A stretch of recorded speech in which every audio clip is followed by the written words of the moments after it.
Well, ladies and gentlemen, welcome to another edition of the EKN Debrief here on the EKN Radio Network. My name is Rob Howden, joined by David Cole.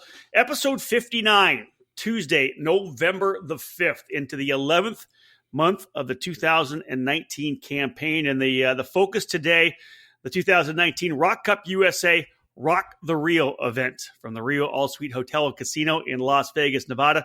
For the first time, David Cole making the trek out to cover the event. Solid numbers, which we'll talk about throughout here as well. We'll, as we always do, we'll jump into the paddock pass. David can give us some of the information he picked up as he worked the paddock throughout the couple of days that he was there. Most of the time, David was there focusing, of course, on the racing. Rolled in on Friday morning, Friday and Saturday race weekend. Essentially, David got the last couple of heat races, and of course, the final heat race in the mains on Saturday. Lots to talk about, but let's get things underway. By welcoming in our presenting sponsor of the broadcast, of course, Rock Cup USA. High quality, unmatched performance engines, experienced race staff, awesome venues, and tons of momentum. That's Rock Cup USA, and we invite you to join us as we roll into the 2020 season. Our 3-weekend Florida Winter Tour is set for next year with stops in Miami, Ocala, and St. Petersburg. The Challenge of the Americas, the premier West Coast program, gives rockers the chance to rock and roll with the best West Coast racers. Both series, of course, offering winners tickets to the Rock Cup Super Final in Italy. Then they'll cap off the season by aiming to break their entry record again in November at Las Vegas at the 3rd annual Rock the Rio. Are you ready for a change? Let's rock. All right, David Cole, let's do the quick overview here.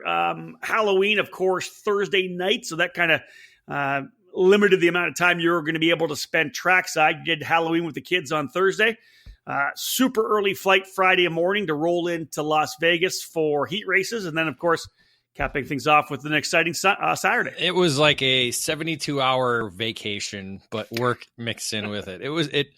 It was weird going to Vegas on a Friday and then being at an event at the Rio that wasn't this Super National. So it was all kind of like, that's true, like a haze, but yet like a vacation feel. And of course, beginning all with the In-N-Out burger, of course, when I got there. But yeah, I saw that on social. I figured you'd enjoy that. That was good. But yeah, so the Halloween did kind of limit the time that we were able to be at the event. I got to enjoy the younger years of the children while I can, and Halloween's one of those big ones. So we got that out of the way. And unfortunately, I couldn't find a late flight that Thursday, so it had to be an early flight Friday. That meant waking up at 3:30 in the morning and essentially getting to Las Vegas by about 10 o'clock their time. So it was a long 8 hours, essentially, leaving home and getting there to Vegas and then being at the racetrack for what was one of their longest days of the week, which included, I believe, 30 heat races. So how long, you were probably up for 24 hours then? You add in the dinner and the couple of drinks I had after dinner, and it ended up being about 24 hours straight because I could not sleep on the planes, either the plane to the connector in Detroit or from Detroit to Las Vegas. So I watched a movie.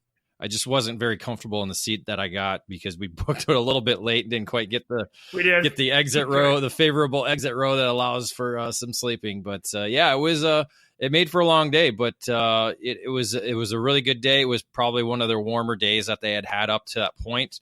They opened up the event on track Wednesday with a first day of practice, and it was a very cool day. Like temperatures were almost freezing by the time they got on track that morning. So it was a little bit of a warm up as the week went on for them, getting into qualifying on Thursday along with the opening heat race. And then, as I said, 3 rounds of heat races on that Friday. That included 30 heat races, and then the main events on Saturday. Second running of the event as well. Of course, all the drivers that run the Rock from all over North America and the world, a bunch of Canadians down to Las Vegas. But really not the second event for Garrett Potter, who's the promoter with Rock Cup USA, because he spent some time putting the event on, being part of the U.S. Open a couple years ago as well. Yeah, 2016 and 2017, he was part of the U.S. Open events that took place there. under the Road Tax banner. And so 2018 was the only year that we haven't seen dual races at the Rio over the last 5 years. But this was the second event, as you said, for under the Rock Cup USA banner with Garrett Potter at the helm. And obviously, as we said in their commercial read, record turnout for the 2019 edition. Yeah, 2018, 208 drivers, 310 this particular weekend. And David, I know you'll be able to go through some of the numbers here and kind of talk about, the biggest categories in terms of increasing size, but really only one class actually went down. Micro Rock was the only class with less drivers, 21 last year, 17 this year. But anywhere from like 1 to about 17 or 18 increase across the board in all the categories. I think, was it 10 classes in total? 10 classes in total at the event. They added the 100cc junior category for the first time this year. So last year they had 9 classes with 8 race groups because they had the 2 100cc categories of senior and master running together on the track at the same time. So this year it was 10 race groups, 10 classes. 100, as I said, 100cc junior was new, and they brought 20. You add in the 100cc senior with 19, 100cc master with 15. So there was a good group of, that's 55 or 54 in total, just in the 100cc category group of the 310 total entries. So really, if you kind of look at it, you figure in around 250 rock racers with those 7 main core group classes that make up the Rock Cup USA program.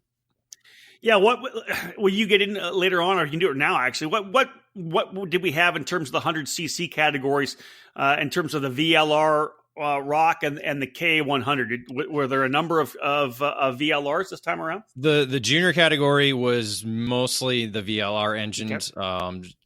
I couldn't remember. I can't remember specifically the weights and how they varied between the two engines, but everybody was on basically the VLR and junior. You flip to the senior and masters, and it was mostly IAMEs in those categories. It was the IAME engines that were faster in those categories compared to the VLR. And that was the majority of the engine selection in those classes. A couple of the highlights, of course, Junior Rock and Senior Rock, both over 45, 46 for Junior, 49 for Senior. Good shifter cart numbers as well, 42 in the Senior Rock class and 32 in the Master category. Dave, pretty solid numbers in terms of the different categories, different disciplines within the Rock program. And one of the things going into the week was they were going to run LCQ races for those classes with more than 40. They ended up changing it, I believe, Monday or Tuesday before the event actually began, saying, "Hey, we've made some changes to the racetrack. We're just going to run them all at the same time." Yeah, and it wasn't so much changes to the racetrack; it was just more structure-wise with around the facility. Because one of the big things, and I was going to talk about this later, was they moved the pit out over to where the pit in was. So as soon as they came around turn 1, they were able to come in to the pit out, or pit in, I should say. So the cool down lap was voided. There was no cool down lap. Saved a ton of time on the weekend. Overall. Yeah, I mean, you're looking at 30 minutes maybe, per cool down race. 1 minute, if not longer. So you could say 2 minutes per race. And you had those 30 heat races. That's an hour you're saving right there. And that one thing, and that's that. You're right. That's key. All right, David. We've talked about that before. Going from a one pre-final format to multiple heat races, is because you're saving that time, not only of cool down lap and pickups. That adds up as you go along. So, especially when you're talking about 11 or 12 categories, right? That just makes it. Oh yeah. You pick up time with each one. So David's got things underway here, folks. That was the overview, the 2019 Rock the Rio event, the Rock Cup USA finale for this year at Las Vegas. We'll take our first quick break here in episode 59 of the EKN Debrief. When we come back, David will jump into the paddock pass, give us a little information, maybe who was there, what the atmosphere was like, talk maybe a little bit more about the track itself. Stay with us. More to come here on the EKN Radio Network. The shift is on to a new brand and a new way of thinking. The Croc promotion has taken American karting by storm, and simply put, we have the best kart on the market. We've won and continue to win national and regional races with a revolving door of drivers. Myers, Bedozo, French, Musgrave, and we're ready to dominate the rest of the 2019 season. We just want to win. That's it. Plain and simple. Our dynamic R&D program is more aggressive than any other manufacturer, and we're the only company focused on building the perfect chassis for American tracks, engines, and tires. Why race a kart made for Europeans?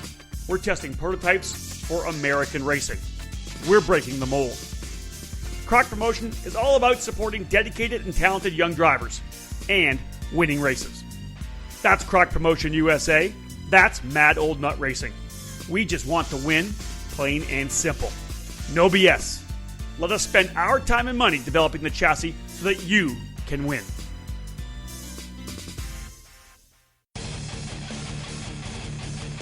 In a sport where the difference between winning and losing is measured in hundredths of a second, you can't afford to leave anything on the table. You invest in the best equipment, the latest components, and top-of-the-line data acquisition systems. Anything to find one more tenth, right? I'll tell you right now, the best investment you could ever make is in yourself. If you want to improve your results, it's time for professional instruction and coaching at the Alan Rudolph Racing Academy. Located at the new state-of-the-art Speed Sports Racing Park just north of Houston, the Alan Rudolph Racing Academy uses the very best equipment, Burrell Art Carts. They offer half-day, 1-day, 2-day, and 3-day clinics. They have a one-on-one student-to-instructor ratio, and they will design a customized curriculum for each student.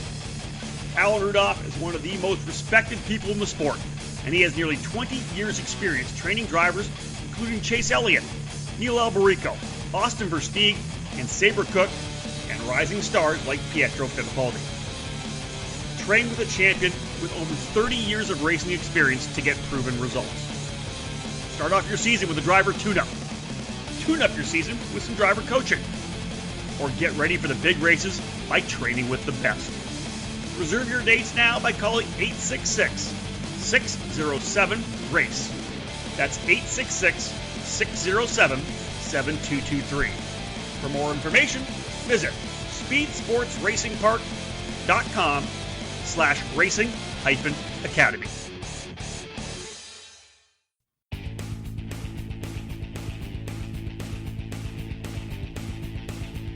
If the dream is IndyCar, set your target on the road to Indy presented by Cooper Tires.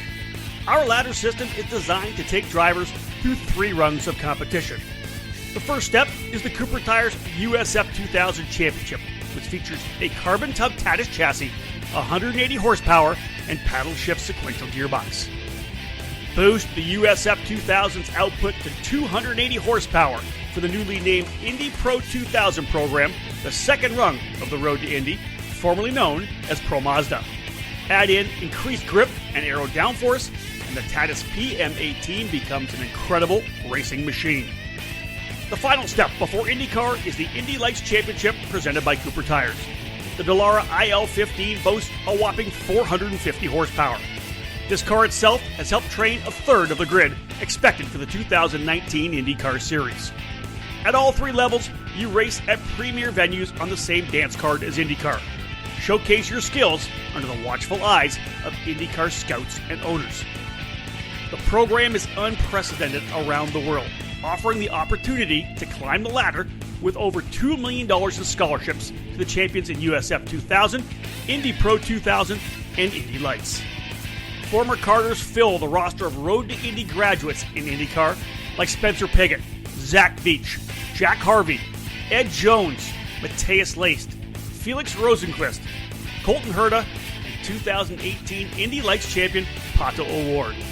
Recent graduates like Kyle Kirkwood are in the middle of their journeys right now as well. Follow in their footsteps. If you want to race IndyCar, there's only one choice. The Road to Indy, presented by Cooper Tires.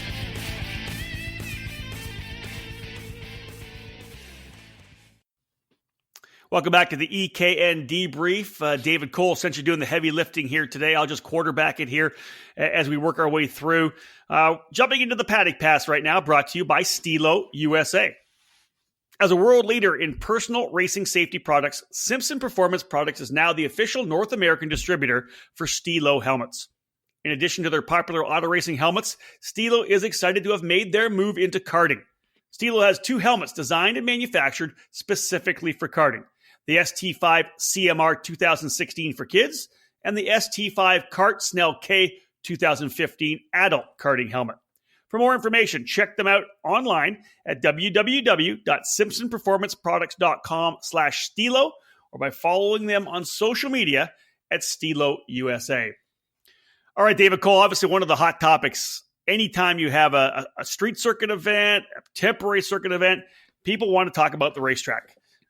How was this year? Give us some input. You were obviously there. You weren't there when they were able to set it up, but you watched a lot of racing, and because you're out there taking the photos as you do, you get up close and personal with a lot of these corners. Yeah, I didn't do so much of that on Saturday. I was kind of, working the paddock a little bit more.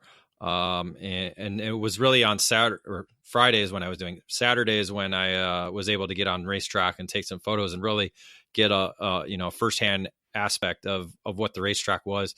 As I said earlier, It was the same as 2018, with the change of the pit in and pit out areas.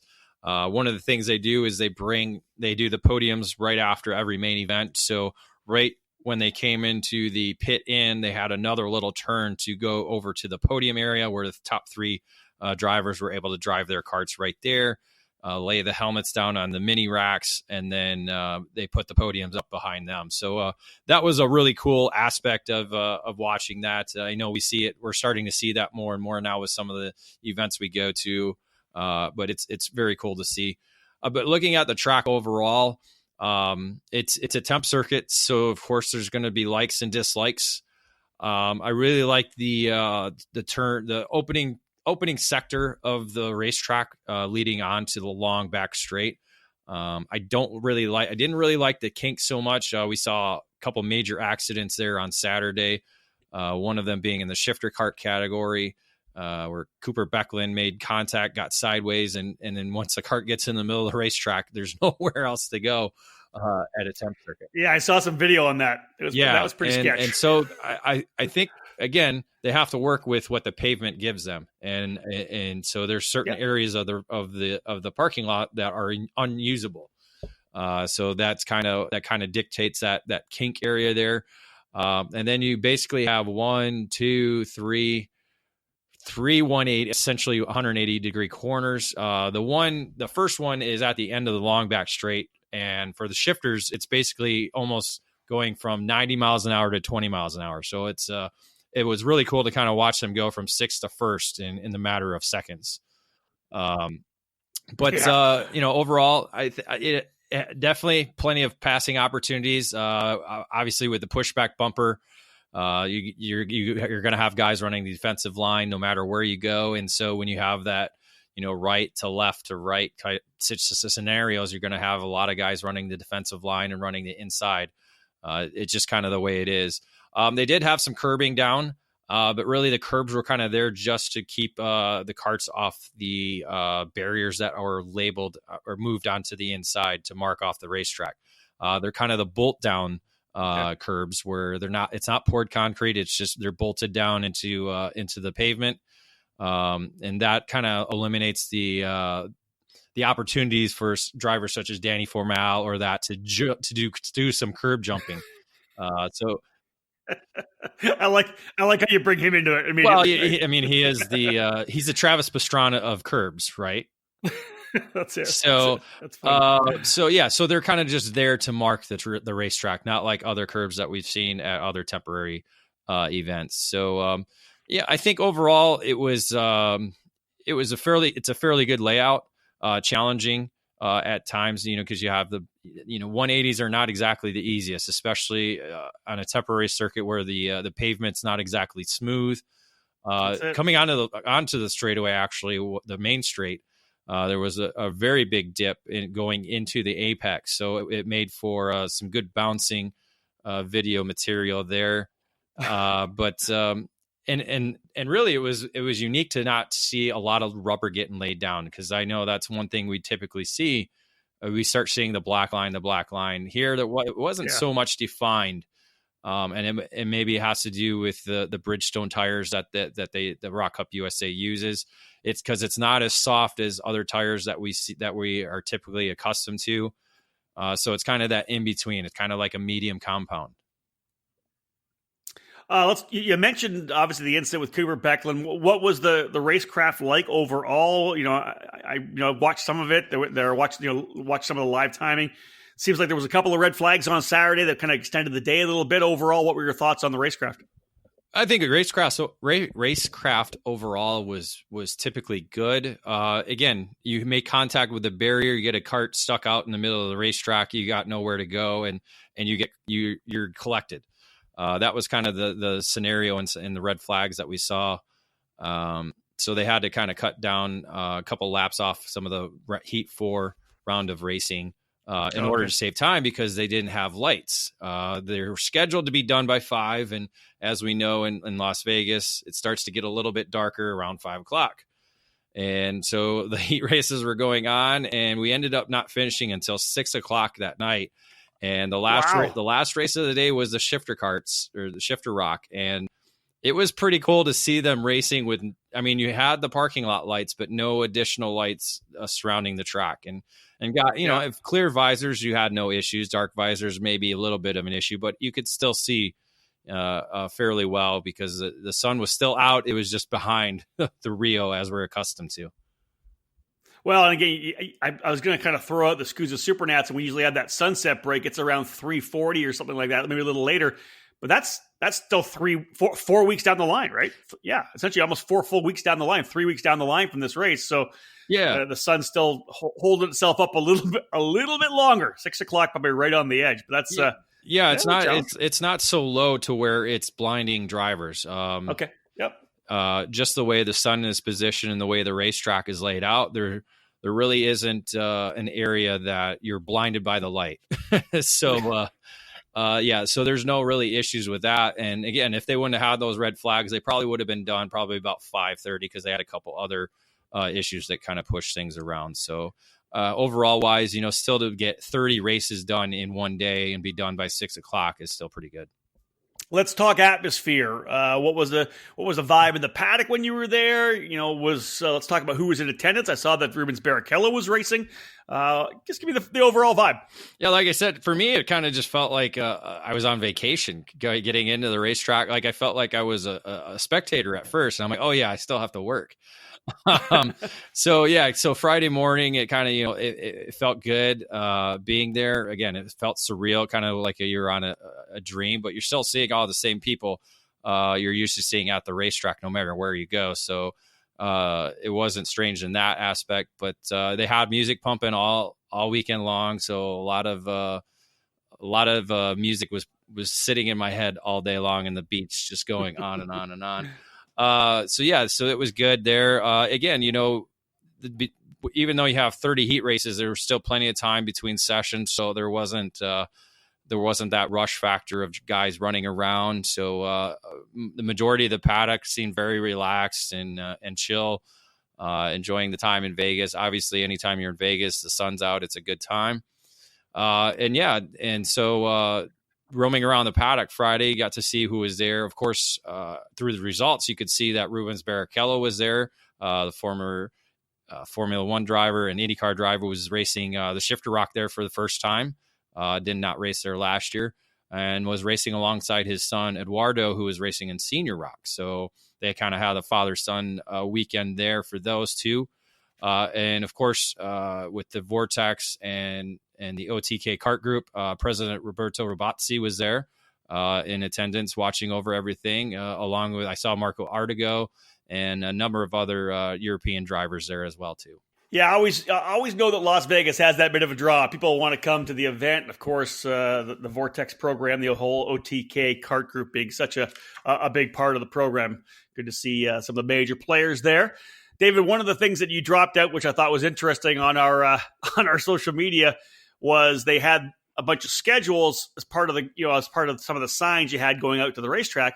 And one of the signs that they had was the 2020 dates for the Florida Winter Tour. They actually hadn't announced that yet, but the sign was there. So talk a little bit about the dates and the locations that we're going to see for this year's Winter Tour. Yeah, it's going to be a little bit similar to what the 2019 Florida Winter Tour was, but 2020 is going to be 3 different locations, but 2 temporary circuits. They're going to be back in Miami, January 16 through the 19, with a temporary circuit. Location has not been announced, so it's just saying Miami. So we can assume maybe still at the Hard Rock Stadium as they did twice last year. We're still waiting on confirmation from that, but we do know February 13 through 16 will be the second stop of the Florida Winter Tour, and that'll be at Ocala Grand Prix. So they will welcome everybody there for the second event of the program. And then in March, it's going to be at a new temporary circuit, this time in St. Petersburg during March 5 through 8. So there's some speculations on where this might be as well too. Yeah. I think you kind of have an idea of what's going on down there in St. Petersburg around that same time. But there's obviously some other different venues that may possibly be the destination for it. So we're still kind of wait and see on that, along with class structure. Of course, we probably know that they'll have probably the core Rock Cup USA programs, but what else are they going to have? Briggs again, or what are they doing with 100cc category? So we're still kind of wait and see on that. But we kind of have the map laid out for us. We're just not quite there on the exact directions yet. Yeah, the calendar's there, right? You know what the dates are. The St. Petersburg one's interesting for me. It's the week before the IndyCar and Road to Indy opener down on the streets of St. Petersburg at the airport. A week before is when they're talking about the dates. So I'm not sure if that's going to be involved there at all, but I'm sure Garrett Potter will give us the scoop sooner or later. That is our Paddock Pass, folks, presented by Stilo USA. When we get back after this break, David's going to jump into the race report. Time to start working our way through the categories that were on track at this year's Rock the Rio. The 2019 season is rapidly coming to a close, and it's time to start thinking about 2020. Get out your calendar and mark off the dates for the fastest growing Rock Cup program in the U.S., the Challenge of the Americas. It's our 13th season and year 3 of our Rock focus, and 2020 will be the biggest yet. As always, the Challenge features 3 race weekends at 3 of the finest tracks in the West: the Musselman Honda Circuit in Tucson, Cal Speed Karting in Fontana, and Sonoma in NorCal Wine Country. Our classes include Micro, Mini, Junior, Senior, and Masters Rock, our multi-manufacturer 100cc Junior, Senior, and Masters level, and our well-supported Rock Shifter and Rock Shifter Masters program. We're by far the largest shifter program in the West, with 56 unique competitors and an average of 32 shifter drivers in just 2 categories this past winter. While other West Coast programs are shrinking, the Challenge of the Americas and Rock are growing. With over 125 entries at last year's opener, 150 plus is certainly a possibility for 2020. So make sure you're part of the fun. Prizes include tickets to the massive Rock Cup Super Final and the Rock the Rio event in Las Vegas. The Challenge opener is less than 4 months away, so head to our website at challengekarting.com, pull out that calendar, and lock in the dates. We'll see you in Tucson. You've heard and read about us. We're the Rawlson Performance Group. We race to win. After putting all 8 of our X30 senior drivers in the main at last year's SCUSA Super Nationals, we're the tent you need to be under this November. We have just 4 spots available, so contact us today to lock in one of our final opportunities. We may be prepping for Las Vegas, but it's also time to talk about 2020. Joining the Rawlson Performance Group is the obvious choice to take your racing to the next level. Our industry-leading driver development is provided by our staff of multi-time national champions, Super Nationals winners, and former Team USA members. And at the same time, RPG continues to be a national-level powerhouse race team. Our goal is to help you raise your game and win races. In 2020, we'll be racing in the SCUSA Winter Series, Pro Tour, and California Pro Kart Challenge, as well as the IKF Northwest region. If you want to fight for championships or want to improve your skills and your chances to win? The answer is to call RPG at 503-260-4514.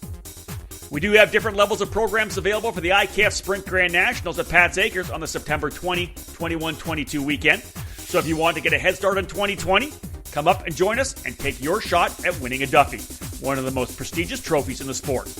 We're the Rawlson Performance Group. We race to win. With over 35 years of manufacturing experience, Precision Karting Technologies is the leader in American-made components. We produce high-quality products, led by our full line of chromoly and mild steel axles. Metric or imperial, standard or custom, we have what you need.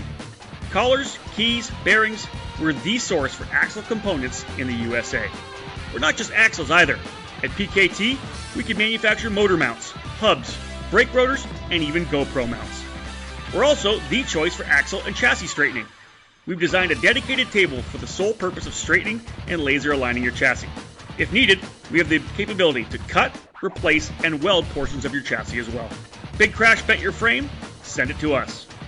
Broke a spindle yoke off in a wreck? We can replace it. You don't need to toss that expensive frame in the trash bin. We can fix it. We can repair and straighten chassis, and we CNC machine the finest karting products in the country. With over 70 dealers throughout the US and Canada, it's easy to choose PKT. Family owned and operated, proudly made in the USA. PKT. What's in your cart? Welcome back to the EKN Radio Network, episode number 59 of the EKN Debrief. It's Tuesday, November the 9th, just a couple of days off from the second annual Rock the Rio event at the Rio All-Suite Hotel and Casino. David Cole was out there representing ekartingnews.com, and you've obviously seen the coverage we had on the website, and he was cranking out a lot of content as well on social media. Jumping now into the race report, David will give us an update on the categories, walk his way through qualifying, heat races, and then give us what he saw in the main events. This edition of the race report presented by PSL Karting. The 2019 season marks the 25th anniversary for PSL Karting, North America's importer and distributor for the legendary Burrell Art brand. PSL Karting is your complete source for all things Burrell, providing this top-quality product both through their expansive dealer network and through their own PSLkarting.com online store. Arrive and drive programs supported by PSL's experienced staff and in-house engine program are available for all the major U.S. and Canadian events. When you're ready to win, call PSL Karting or visit one of our dealers. All right, David Cole, let's line them up. Time to start talking about the racing you saw when you were down in Vegas. Well, let's begin with what was the last class of the order, but one of the most exciting categories to watch all week, Shifter Rock. Shifter Rock welcoming 42 karts out on the racetrack for every session. But really, most of the week was paced by two drivers, Danny Formal and Matias Ramirez. Ramirez, the defending winner, and Formal, runner-up at last year's event. These two basically set the tone throughout the week. Formal struck first with fast time in qualifying of 46.031. He ended up winning the first heat. Matias came back and won heat 2 aboard his GFC. Formal came back in heat 3 in the Formula Calle to win that one. And then Ramirez won heat 4. So it was 2 for 2, 2 out of 2 for both drivers, or 2 out of 4 for both drivers. So they filled up the front row. And once again, both got great hole shots off the line, starting on the front row, but a little bit of contact on the opening lap between Jake French, Ron White, and Race Liberante. That put the two veterans of White and French into the wall, and that allowed Formal and Ramirez to kind of break away early.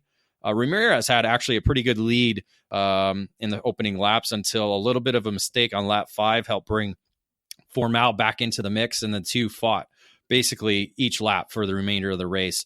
Ended up coming down to the final lap with Formal stealing the lead, and then Ramirez was setting up for a charge, but contact with barrier in the kink heading onto the straightaway basically ended his run at Formal. That allowed Formal to go on and take the victory. Ramirez held on, even though he bent his axle pretty badly, to hold on for the second position. Behind them was a great fight for third throughout the race. Liberante held the position for a little bit, but charging Nick LeDuc came up, actually started back in the 7th position. but was able to earn the final step on the podium aboard his Sodi cart. Liberante ended up placing fourth with fellow Rock Island King of the Streets winner Remo Ruscitti in the Ital cart finishing fifth. Yeah, a lot of stories going on in the category as well. Obviously, the battle between Formal and the Formula K and Matias Ramirez. You've got the guys that have been involved in the sport for so long and Scusa racing and shifter racing on the West Coast. You're talking about Greg Bell and Leading Edge Motorsports. You got Gary Carlton and his GFC program.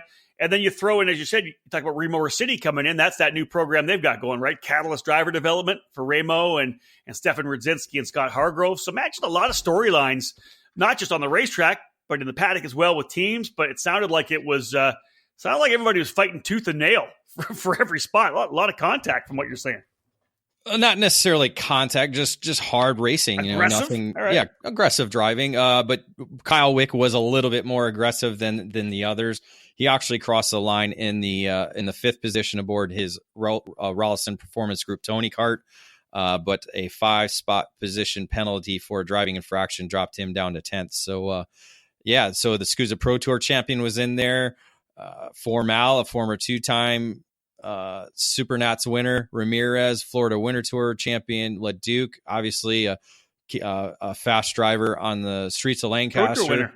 What's Pro that? Tour winner. Too. Pro Tour winner as well. Yeah. Liberante and Remo. Again, it was really cool to see the level of competition there. You got in Jake French, who was there all week long. I think just buying his time for the main event, but that contact with Ron White ended his chances at trying to fight for a victory. And you got to love the kind of the international flavor, David, all over the place, right? You got Formal, Costa Rica, Ramirez, Florida. You got LeDuc from Northern California, Liberante, he was California, then like North Carolina, and now Pennsylvania. And then you got Ruscitti from Canada. A little cross section there too. Yeah, and a couple of other Florida drivers, Serencino and Hollingshead, who finished 6th and 7th. Zach Pedanici from NorCal finishing 8th. Yep. Coy Bailey from Phoenix, Kyle Wick from Pacific Northwest, and then Rubens Barrichello ended up finishing 11th with Jamaican Colin Daly in 12th. Nice. All right, so great racing there in Shifter Rock. What do we have in the senior rock category? Again, just a bunch of great names there as well. Well, coming into the event, you kind of wanted it to be the Norberg/Cooper fight. That was kind of the what I was hoping to see heading in there Friday, knowing that both Cooper and Norberg are racing in the places where the other one was last year at this time. That's so true. It was kind of an interesting scenario going into the event. Detail that more, David, because that's an interesting thing that you brought up to me. But when you were down there, detail that the teams they kind of were with and moved, and I like that. Well, as we know, for 2 previous years, Ryan Norberg was under the Burrell Art tent with PSL Karting. He was won 2 championships there of his now 4 that he's won. But at the end of the year was let go by them and was picked up by Rollison Performance Group. You go back to Super Nationals of 2018, Ben Cooper signed up with Rollison Performance Group to just come out and do a one-off with them at the Super Nationals.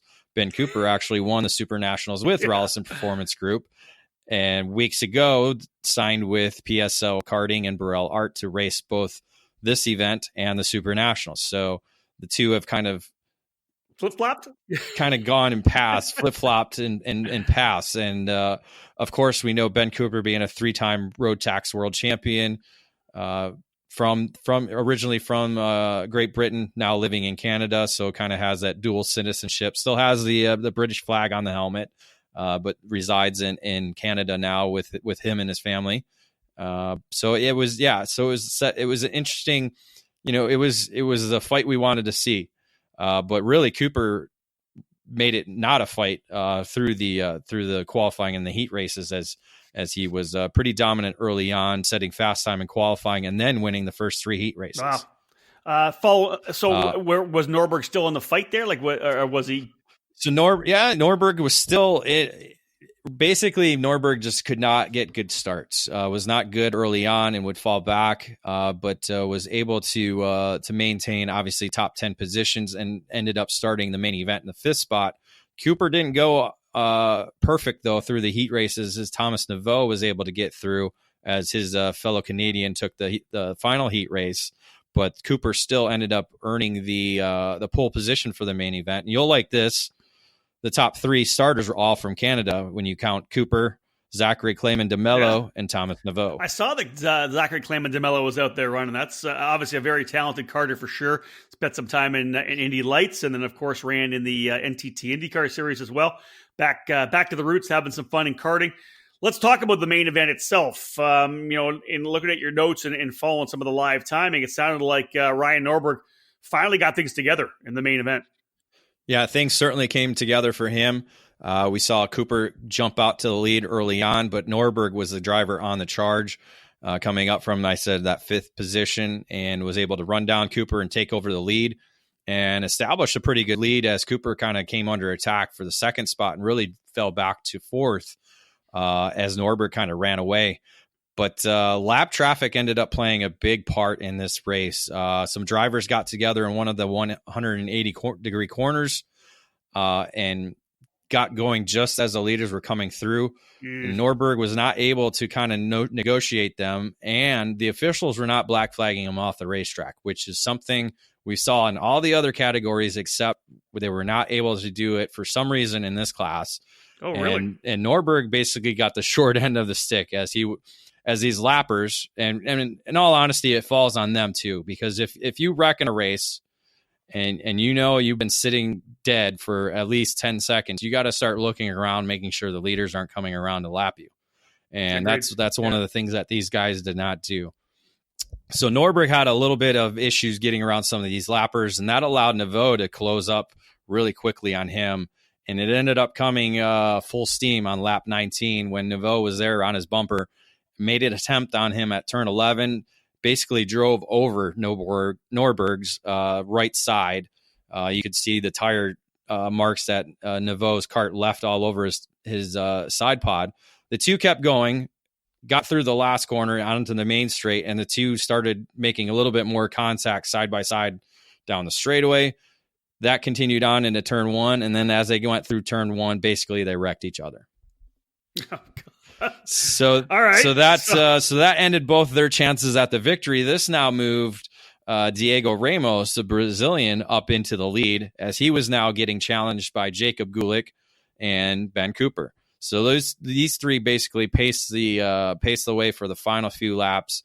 Gulick tried a couple of times on Ramos. Ramos was able to defend really well. This allowed Cooper to slip through for second on the final circuit, and that essentially gave Ramos the victory as he was able to cruise unchallenged to the checkered flag. So that put Cooper in second. Gulick, a solid third-place finish for him. Axel Cabrera ended up moving up 16 spots to finish fourth with nice. A guy we know, Jake Craig, coming back into the seat now after months being out, racing up to fifth. So, obviously, you get a heated battle like that for a race win coming around near the end, final couple laps. Anything happen afterwards? The heated words or what? I was not there to see anything happen after the race, or after it happened, because Norberg was. I think Norberg was able to go to the scales, and I think Naveau was stuck on the stuck inside the racetrack. So I think they were kind of separated at that.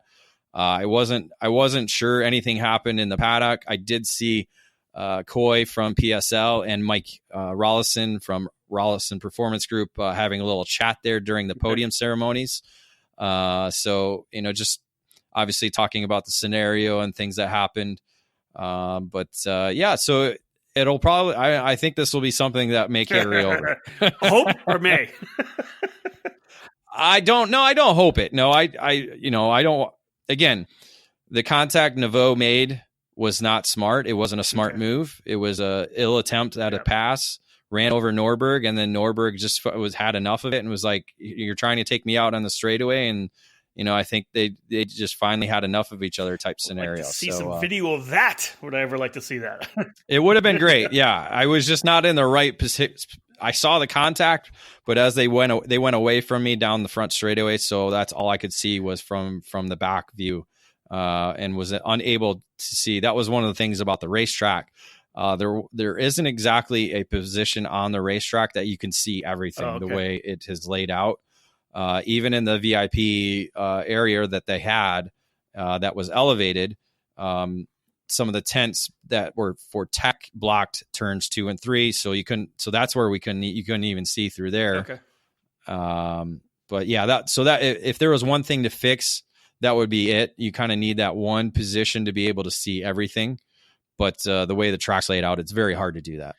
Let's move to the Shifter Master Rock category. We already did the Shifter Rock class. David, based on your EKN Trackside Live coverage and all your social media updates, it just seemed to me like Ryan Kinnear had things flat handled in that class. Yeah, Kinnear definitely had everything on point. Him and Jordy Vorath and the Phil Giebler racing crew on the Ricardo had everything working well. Kinnear was able to qualify first, win all 4 of his heat races. One of the heat races, he had a really bad start. I was talking with somebody and we couldn't really tell if it was a start or if it was a false start, and because he just got off the line so bad. But luckily he was able to come through and come back and win that race. But in the main event, it was all him. He led wire to wire, completing the sweep on the week to earn the victory.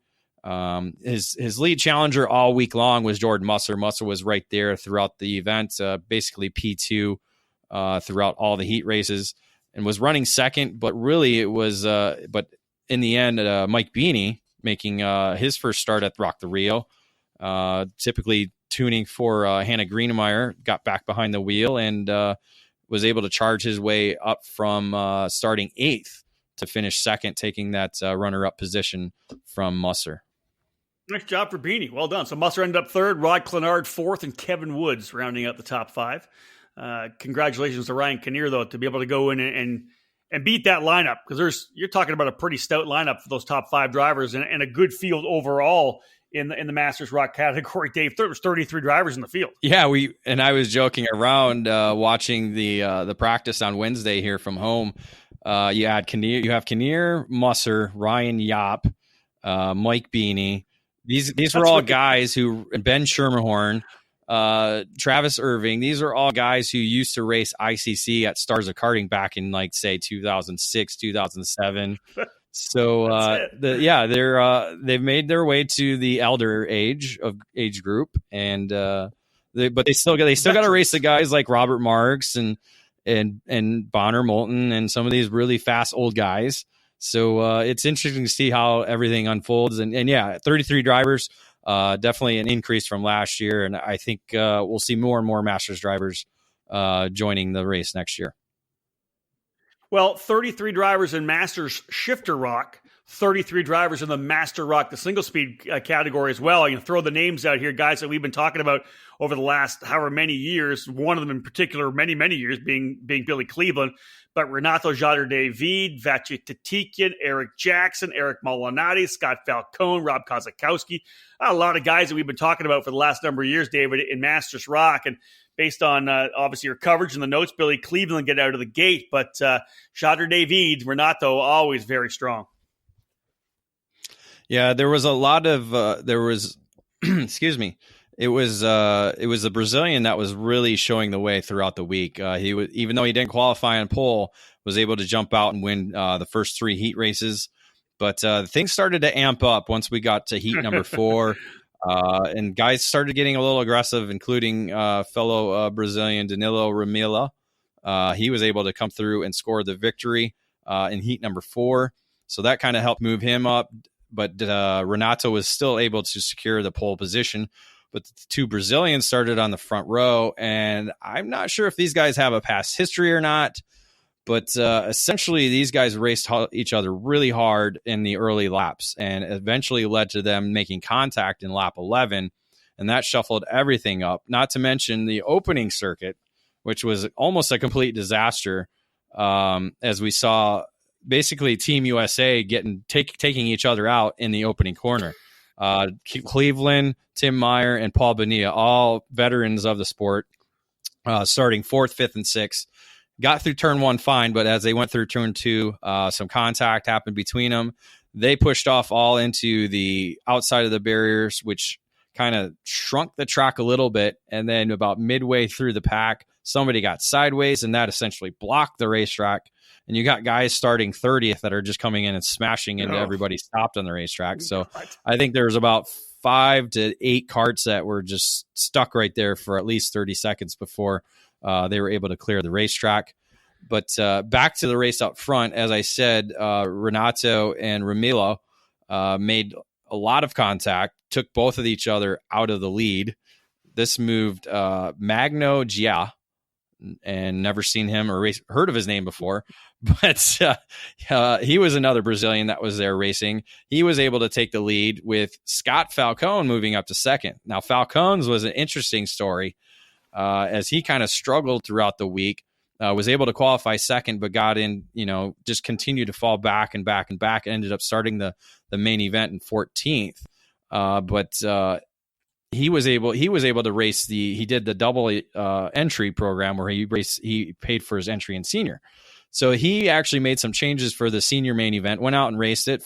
And I talked to him after. He said, yeah, man, we made some great changes, felt really good. And it showed in the Master Rock final, because he was among one of the quickest carts out there to be able to not only get through the wreck to move him up, but the leaders getting together moved him up even further and got him in the second. And then eventually Falcone was able to take over the lead. Wow. Okay.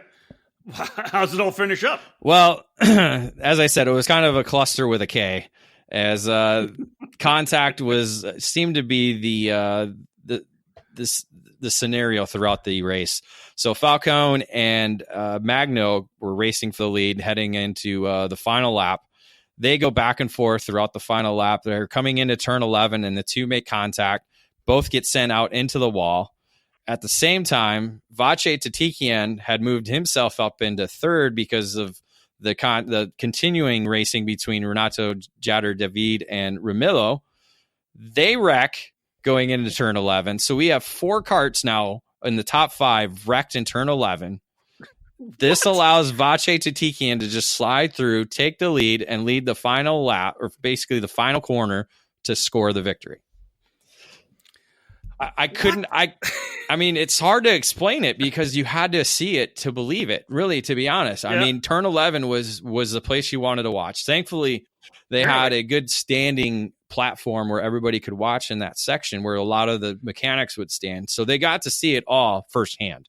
And it was, wow. All right. Like I said, there has to be something between Renato and Ramilo to make them want to wreck each other 3 or 4 times throughout the main event. So you're saying there's got to be some history. They're both from Brazil. They got to know each other somehow. And they just could not get away from each other. So they wreck. Falcone was able to get restarted and actually came across the line in second, but he was penalized 2 spots for starting infraction. Ramilo was able to keep going even though Renato drove over his front, but Renato driving over him probably gave him a pushback bumper.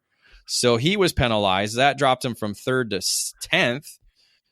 So now we got to look at, okay, who else finished this race? So Eric Jackson was promoted then to 2nd on the VME. Eric Molinati on the CRG was promoted to 3rd. Falcone was dropped to 4th. And Rob Kozakowski ended up finishing 5th in the Xpree. Well, we always say that the Masters drivers sometimes will run a little cleaner because they know they have to work on Monday. But I guess because the race was on Saturday, they all figured they'd be able to recover on Sunday, then get to work on Monday. Because that's, that's a good point. I didn't even think about that. I wonder, because that sounds like a bit of a disaster, if you ask me. It really was up front. Most of the racing was pretty good in the category, but I think if you want to single out one race that you want to exclude from the event, aside from Vache probably not wanting to exclude it, but that was it because it was just, it was dramatic, but you don't want to see races being decided by 4 carts getting wrecked in one corner in 2 separate incidents. Exactly. Guys, get to the end.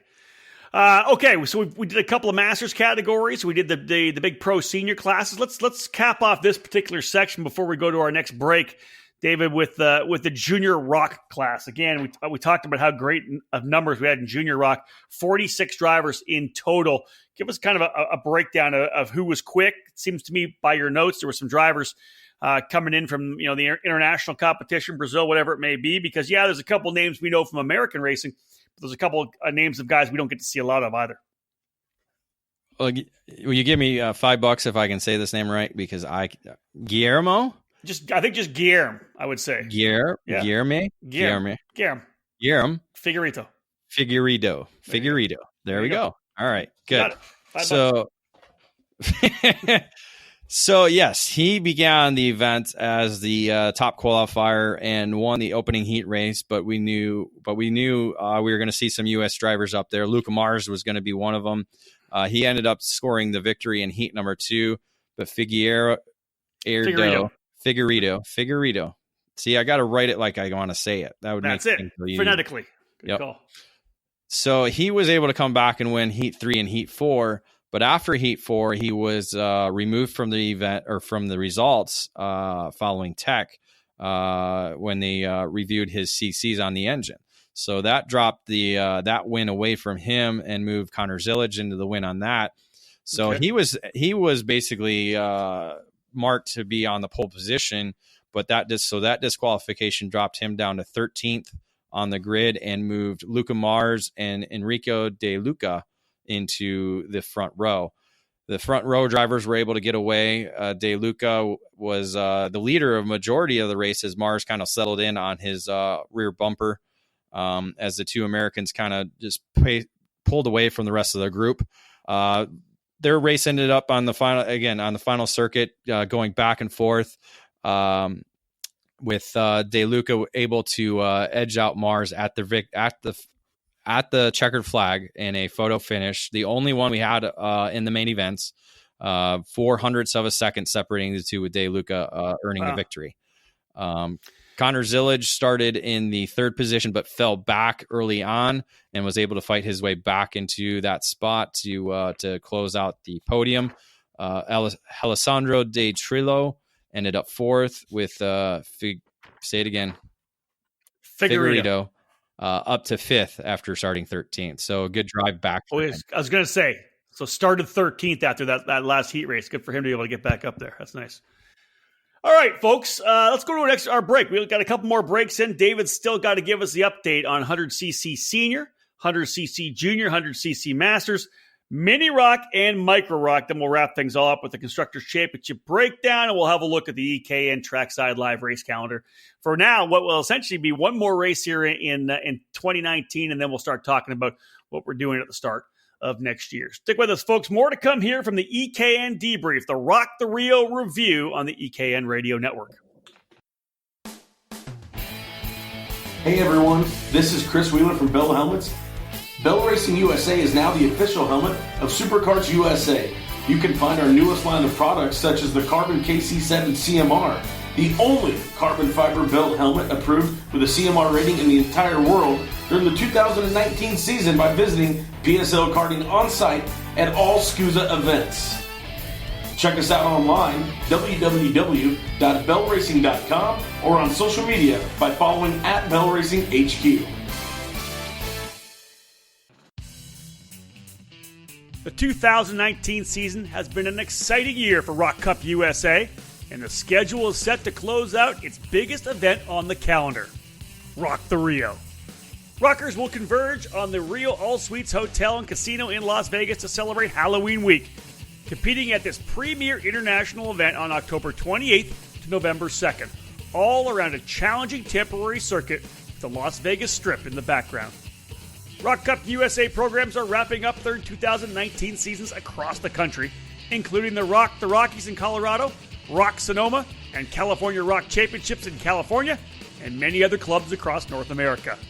Learn more about the Rock the Rio event and all things that are rock at rockcupusa.com. Carts, parts, engines, tires, and tools. At sharkshifter.com, what you need is just a click away. We carry the biggest names in chassis, like Tony Kart and FA, DR Kart, CRG, and VLR. We have new chassis and all the parts you need. At sharkshifter.com, we also stock top-quality replacement parts from Swift Components, like axles, sprockets, and hubs. We have the inventory you need for your stock Honda as well, from cylinders, heads, and engine parts to reeds, exhaust pipes, ignition covers, radiators, air filters, and air boxes. We build our own billet aluminum components as well, including motor mounts and clutch levers. Need to add to your toolbox? We offer alignment tools, brake, battery, and exhaust tools, tire gauges, and hand tools. Stop messing around getting your seat in the right position. We have a seat mounting system that makes it easy. Check the website for monthly specials. If you need it, we can get it to you fast. We ship the same day. Sharpshifter.com, your online source for carts and parts. Welcome back to the EKN Radio Network. My name's Rob Howden, but essentially letting David Cole do the heavy lifting here today, as he was the one who made the trek to Las Vegas last weekend on the Friday and Saturday to provide EKN trackside live coverage of the second running of the Rock the Rio event. Some great numbers, 310, I believe, in total. A strong increase from last year's event. David, this race report presented by PSL Karting. We've done a bunch of categories. Let's jump into 100cc and talk about the 100cc senior class. Well, I should have mentioned this a little bit in the track discussion, but in the 100cc categories, draft was important. It's such a long straightaway. When you think about it, they would come out of turn 2, and they would basically be flat out all the way from that end of the parking lot, all the way to the other end of the parking lot. And we know how long that parking lot is. And so the 100cc categories, they were flat out. And like we said, shifters were almost up to 90 miles an hour at the end of the straightaway. So just thinking about how much time those 100cc engines were on the gas full throttle was a lot. And so draft played a heavy part in the categories throughout the weekend. But Jake Drew seemed to be the driver to beat, setting a fast time in qualifying and winning the opening 3 heat races. He, however, was shuffled back to the second spot in heat number 4 as Austin Osborne was able to recover from a couple of mishaps in the opening heat races. They did run the progressive format, so wherever you finished in heat 1 started you in heat 2, and etc. So Osborne was able to work his way up from a couple issues in the opening heat races to win that 4th heat. But Drew was still able to secure the pole position, and starting alongside him was Jensen Oltzman, the defending race winner. So they led the field to the green flag, and it was those two along with Billy Musgrave making basically his 3rd 100cc start in his career, having raced the LAKC and the Tri-C races just a couple weeks beforehand. So the one of the top shifter drivers in the country raced the 100cc senior category to help the Croc promotion kind of set up a new prototype chassis for that category. So those 3 were able to break away for the majority of the race. Drew was out front nearly every lap until the final lap when the driver started to dice it up for the victory. Drew ran the defensive line down the backstretch, but as I said before, drafting was everything, and Oltzman went with Musgrave. And basically the two almost passed Drew both on the outside going into the corner at the end of the straightaway. But Drew pushed wide at the apex. That put Musgrave out into the marbles, and Oltzman was able to make the over-under move under both of them and grab the lead, and then was able to go unchallenged to the checkered flag for his 2nd straight victory in the category. Wow, good for him. So Drew ends up in 2nd, Musgrave 3rd? Drew 2nd, Musgrave 3rd. Osborne was a few seconds back in the 4th position, and then Henry Falls Hand was capped off the top 5.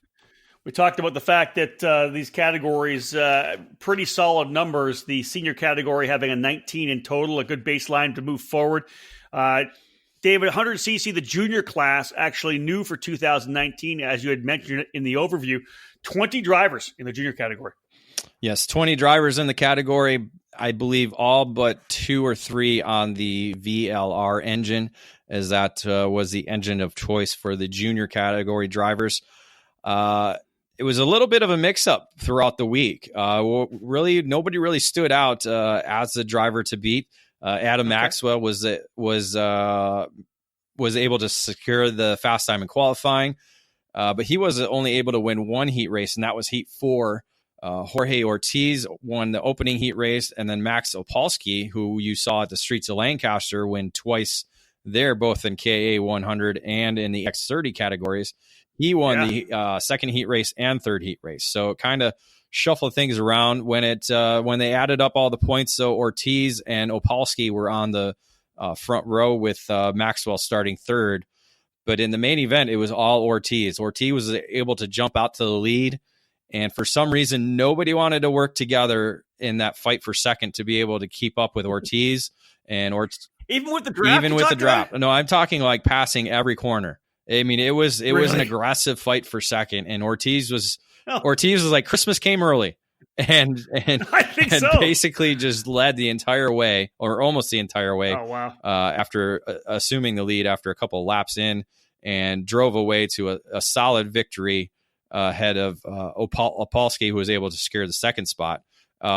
Great drive for Alex Bird, up from 5th to 3rd.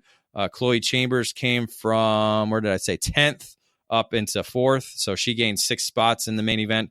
And then Cole Schrader ended up finishing in 5th. Wow, good to see a bunch of different drivers up front. And yeah, we watched what Opolsky was able to do at the Streets of Lancaster, transferring that over here to the Rock the Rio event. We expect he's going to challenge for the event at the Supernats as well. But congrats to Ortiz for getting that big victory. And you could just imagine, David, him looking over his shoulder, right? Knowing that the way these races have played out in the 100cc categories, that you're probably a sitting duck if you're out front like that with the draft behind you and then having them battle. I'm so surprised. I can imagine the tuners on the side of the track losing their minds that they were racing like that. Oh, for sure. I mean, he almost had a 4-second gap out the checkered flag in a matter of, I believe it was 20 laps. So, it was. I was watching it like, are you guys really fighting? I was doing it. If I would have been coaching, I would have been furious. Let's talk about the 100cc Masters category. Jonathan Silva, obviously very strong, qualified on the pole with a 51.519. But through the heat races, at least the first 3 heat races, he was very good as well. Yeah, Silva, the defending race winner in the Master category that raced last year. So Silva was, of course, one of the top contenders going in, and was certainly proving it, as you said, winning the first 3 heat races. But Tim Mayer, who did double duty, actually running the Master Rock and 100cc Master under Leading Edge Motorsports tent aboard the Cosmic, he was able to break up that perfect streak for Silva, winning that 4th heat race. But Silva was on the pole position with Colby Wallace starting alongside him, and Tim Mayer starting from the 3rd spot.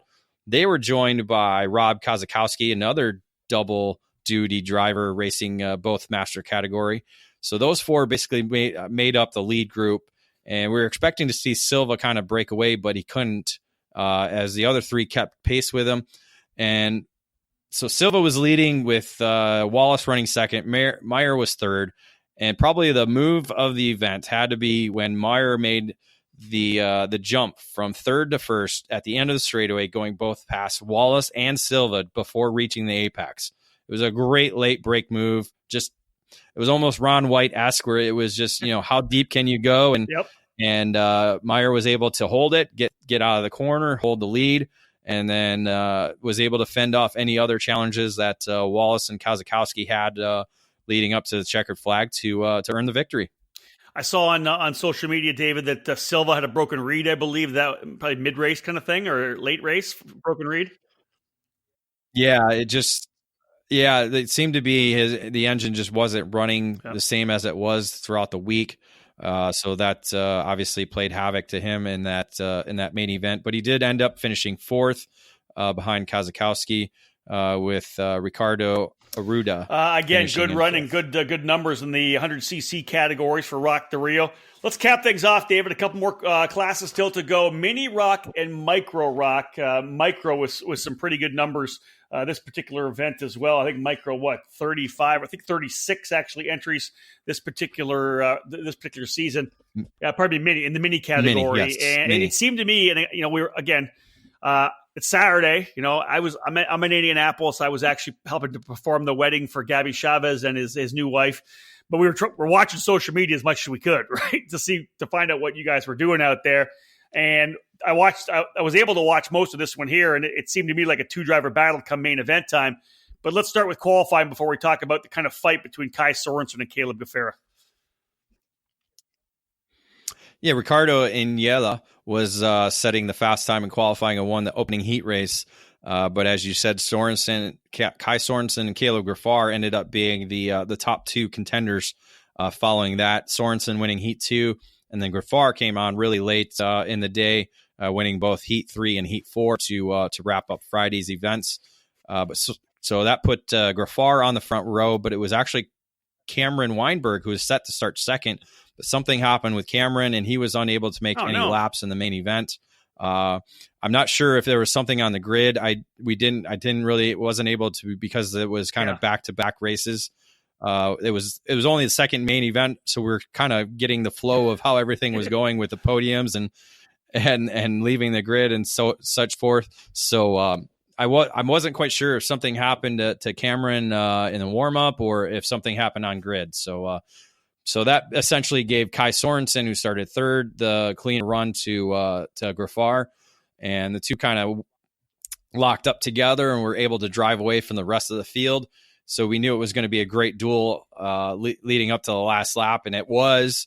Basically, the two went back and forth, corner to corner, swapping the lead, and eventually it was settled in turn 11 as Sorensen was able to move to clinch with the over-under and beat Gaffar to turn 12 and got the run down to the checkered flag to score the victory over Gaffar. So Sorensen, your Florida Winter Tour champion, or adding another title to his resume for the 2019 season, beating Gaffar there to the checkered flag. Excuse me. I don't know. I don't know what I'd say there, Dave. Iannello, yes, that's what I was trying to say. Ended up finishing in the third spot. Sebastian Garzon up 9 spots to fourth, and Anderson Leonard a good run to fifth, up 3 spots. Yeah, most definitely a strong season for Kai Sorensen, his third year in the mini category, whether it's mini rock or mini Swift. He's obviously he's got the racecraft, he's got the speed, and looking to cap off the season to keep adding to the resume before he moves into the junior categories. And then on the other end of the spectrum, right, you've got Caleb Gaffera, who just moved up from the micro category to mini. They're kind of at different times on their ladder forward. Of course, we know Kyle will be moving to junior next year. Caleb another year in the mini category. But yeah, impressive for Sorensen. Another race win for him, a big one, of course, not just a regional win. Able to win here at the Rock the Rio event. So David, cap it all off for us. The youngest drivers in the paddock, 17 in total in the micro rock class. Well, it's funny you say the youngest, because the youngest driver of them all is Kai Johnson at not even 7 years old yet. So obviously going to be turning 7 years old, I believe, by the end of the year. Kai Johnson, 6 years old, older brother Nikita racing junior. Mm-hmm. So cool little brother duo there racing there from Florida. So he was able to be the youngest driver ever at the Rock the Rio, earning the Micro Rock Championship or victory. It was a great little 4-driver battle. You had Johnson there with Carson Weinberg, Oliver Weldon, and probably a familiar name, Jordan DeLeo. No, man. Don't even I know, it makes you feel old, doesn't it? I covered his dad when his dad was 9. So that's how long I've been. Yeah. All right. Yeah. Daniel DeLeo. Yep. Jordan was actually the top qualifier, but it was Enzo Vidmontien. That's what I say. Yep. Vidmontien. Won the opening 2 heat races. Johnson won the second 2 heat races. So it was, oh my God, look, wrong sheet. So Johnson was on the front row with Enzo. But Enzo had a little issue during the main event, and he was dropped down along with Luis Amana, who was started up in third. He led also early as well. He had some issues, so that kind of shuffled up the lead group to the 4 drivers I talked about earlier. DeLeo was actually running second to Johnson for the majority of the race, but the final lap, DeLeo was shuffled back down to 4th as Weinberg and Weldon were able to move up ahead of him before the checkered flag. And Jacobo Vega ended up finishing in 5th. Overall, pretty good racing in the micro rock class. I always like to ask that because, you want to see the strategy. You want to see the racecraft, start there and grow moving forward. We see the kids in mini, David. You talked about the Masters drivers battling each other and senior guys wrecking each other. But it's funny, sometimes the best racecraft, the best race strategy we see is right from the kids in micro and mini who, like Sorensen and Gaffera, don't battle each other. They work together, they pull away, and they race amongst themselves. Was that kind of what we saw in the micro class as well? I actually didn't get to see that full last lap. I only heard it. I was actually inside the container where our media Working tent away. was. All right. So I was listening to the announcer. Oh gosh, I can't think of his name now again. I was listening to him call it as we were getting ready. It was just timing of that. But overall, race-wise, just the full race. Before that, yes, it was fairly clean. Again, these young kids are just they're 6, 7, 8, maybe I believe 9 years old as well too. Just trying to figure out the racecraft and how everything works. And overall it was pretty good for the young nicely kids. done for Kai Johnson. Like you said, we got another Johnson in the midst. Nikita, obviously a tremendous young driver we've watched come through. Good to start watching Kai Johnson as well. He is the winner in the micro rock class. That is the wrap-up, folks. Class by class from David Cole, having been down there at the Rock the Rio event at the Rio All-Suite Hotel and Casino, the EKN Trackside Live coverage.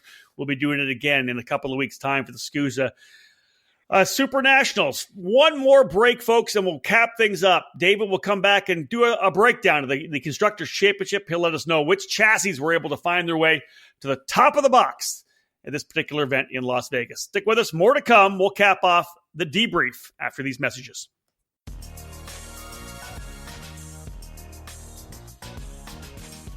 Le Mans, Daytona, Sebring.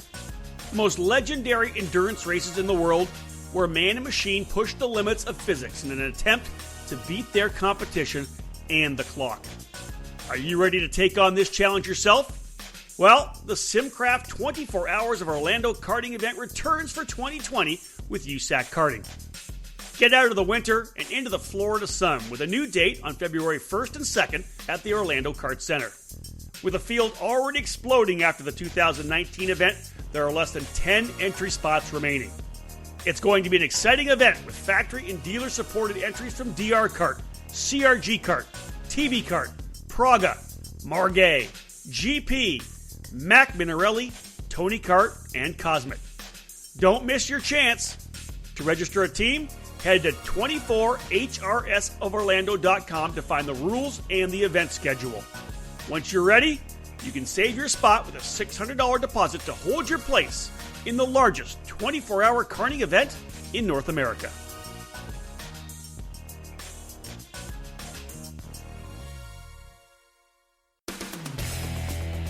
Are you looking for a new kart shop? One that treats you like you're an important customer? If so, look no further than Acceleration Kart Racing. At Acceleration, customer service is number one. We are a full-time karting business, not a hobby or an afterthought. We have all the products you're looking for, from kit karts to shifters, safety to speed. We strive to offer our customers the best products, prices, and service. At Acceleration Kart Racing, we're always here when you need something for your racing program. Located in Las Vegas, Acceleration is stocked with a wide range of products. We've been helping racers get the right parts for over 16 years. Acceleration has everything that a kart racer needs, from turnkey karts to safety equipment, engines, and more, stocking all of the leading kart racing brands. Here's a taste of the products that we carry every day. CRG, Tony Kart, Bennett, Rotax, Honda, Miami, MG Tires, Vinco, Bridgestone, Mojo, Alpine Stars, Sparco, Ribtech, and EVS, Tillett, Micron, Alfano, Bell, Arai, Zamp, KG, Sniper, SweetTech, and K&N. It doesn't matter where you live in the country. We will get you what you need so you can get back on the track. Acceleration has a sufficient supply of products to ensure that your order can be shipped the very same day. Our knowledgeable staff is available to help customers 6 days a week, and ordering online is open 24 hours a day at shopakr.com. For visitors and locals in the Las Vegas area, Acceleration is a large showroom full of the best kart racing products available. Come on in and check it out. To find out more about what Acceleration has to offer, visit shopakr.com. Again, shopakr.com. And make sure to sign up to be on our mailing list to receive the latest updates and promotions that we send throughout the season. Again, we're a one-stop shop. shopakr.com. You probably know Nitro Kart for making a class-leading cadet chassis, the kart that swept the 2018 SCUSA Supernats cadet divisions and has won scores of races and championships all over the country. But did you know that Nitro Kart offers a full range of karts, including a kid kart and a brand new full-size chassis? Now racers of all ages can enjoy the Nitro Kart advantage of premium components, superior performance, and a wide range of tunable handling. All 2019 Nitro Karts are in stock now, so call Nick Tucker at 704-818-7868 and order yours today. Hi, I'm Ashley Harrow, a multi-time international champion, but most kids know me as Coach. Under the tent, we aren't just friends. Everyone grows to become family. It all breaks down to two simple choices. You can either spend your time winning with us, or spend your time trying to beat us. Nitro Kart! Race one or chase one! Welcome back to the EKN Radio Network. Rob Howden and David Cole. David, of course, doing all the work here today as he was the one that was trackside for us at the Rock the Rio event. David, let's cap things off. Let's have a look at the Constructors' Championship because it appears that 6 different brands able to score victories down in Vegas. Yes, so let's stop all the rumors. It wasn't all OTK victories, as everybody would assume. But they did. 3 of the brands did score victories. Tony Kart did end up leading the way with 3 victories. Ricciardo with Ryan Kinnear and Vache Tatikian. They scored 2 victories. Cosmic, 2 of their own. Formula K with the Danny Formal win, earned their 1 victory. Esprit with 1, and then Energy with Kaya Johnson scoring the victory in micro. Any more notes constructors wise? Like, did it feel like there was a lot of different brands there? Well, I think more so it was noticeable in the shifter categories, especially in shifter rock. It was we were standing there waiting for the race to start, and even Mark French kind of mentioned it, and something I had noticed during the heat races was the diversity of all the shifter brand or chassis brands that were towards the front. So when you look at the shifter rock category, they had 10 different brands in the top 12 of the grid. So wow, okay. Very diverse representation there in the shifter rock category. So you were up for 24 hours when you got there. I know we talked before we came on here. You didn't get much sleep. You're not feeling well. You got a bit of a cold here right now, but it's obviously, it's all digested now. Overall, let's wrap it up. Give me your thoughts on how the couple of days went for you there. Well, one thing to mention to wrap kind of the event, all the podium finishers won money. It was $2,500 to win, and I I believe it was $1,000 for second. I should have wrote down the figures. I forgot what they were, but cash prizes for all 10 categories. So wow, okay. So big. So it was kind of a monumental thing to be able to get on the podium and walk away with some cash. But some dough. Yeah. Overall, yeah, it was great racing in the main events on Saturday. I enjoyed the format of having the first 5 classes run their warm-up and main events, and then we had the second group of 5 categories run their warm-up and main events. So it kind of allowed us to kind of catch our breaths and regroup for the second half of the main events. I really did like that. So where it wasn't just bang, bang, bang, bang, bang, bang, because 10 races is a lot to kind of digest and to kind of remember and go back and focus on what's going on.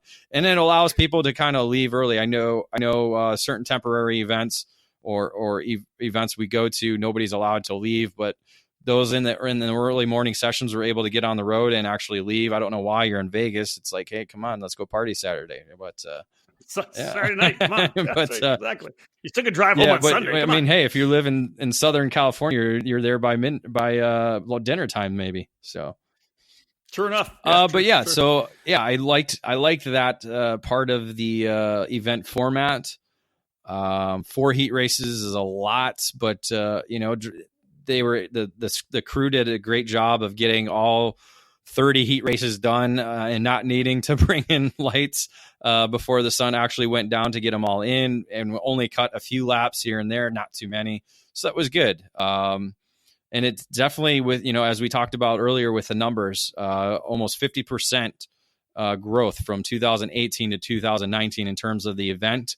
And growth is something that we're seeing continue on with the Rock Cup USA program, adding more series and clubs with an engine platform. And so I expect 2020 to be another year of growth for Rock Cup USA, especially in the western half of the country.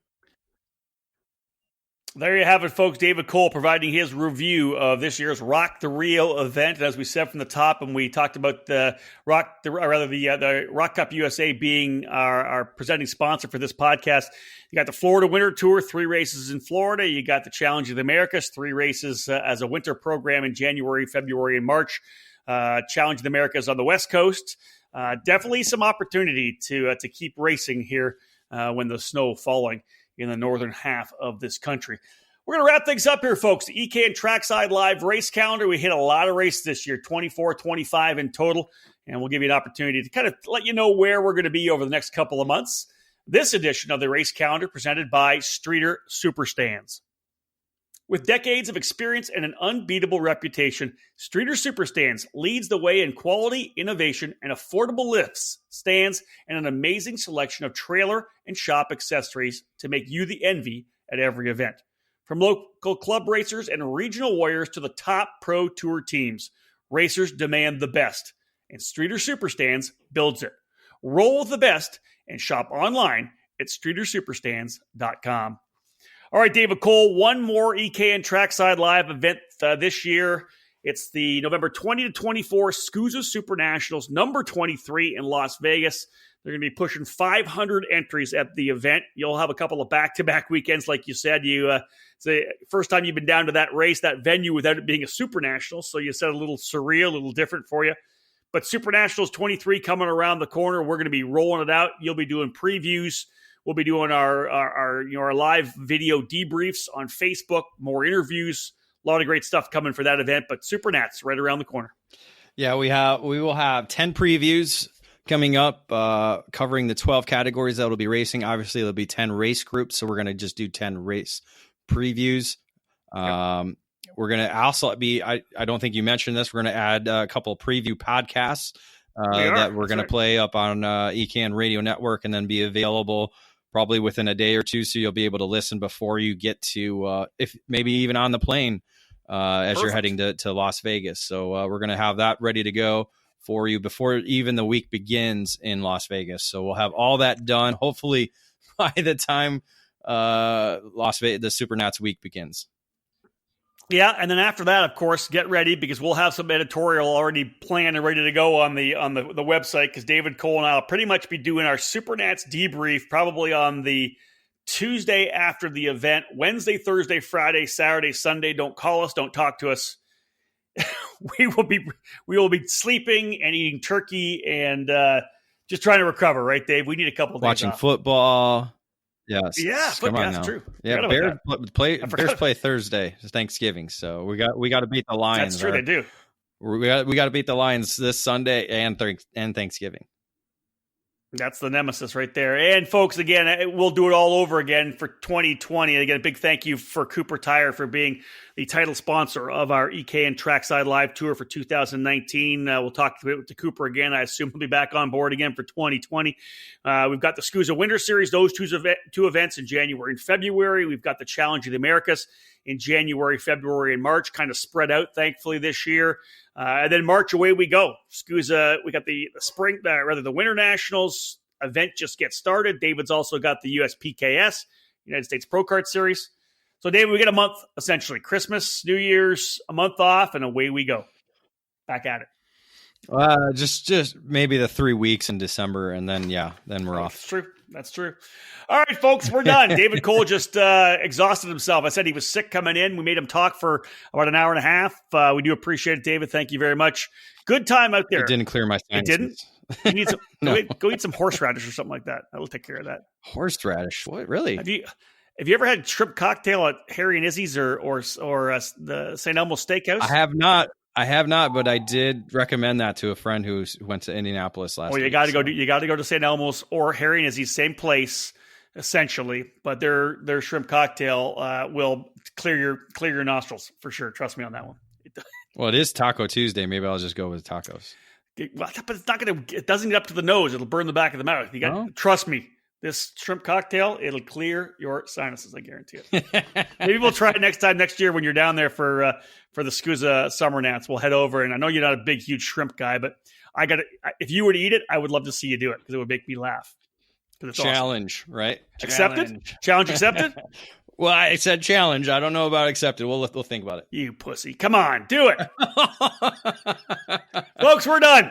David Cole, thank you so much, folks. This has been episode number 59 of the EKN Debrief. David Cole giving you all the ins and outs, a deep dive into the Rock the Rio event at the Rio All Suite Hotel and Casino. Thank you so much for joining us, folks. More to come, as always, here on the EKN Radio Network. On behalf of David Cole, my name's Rob Howden. Bye for now.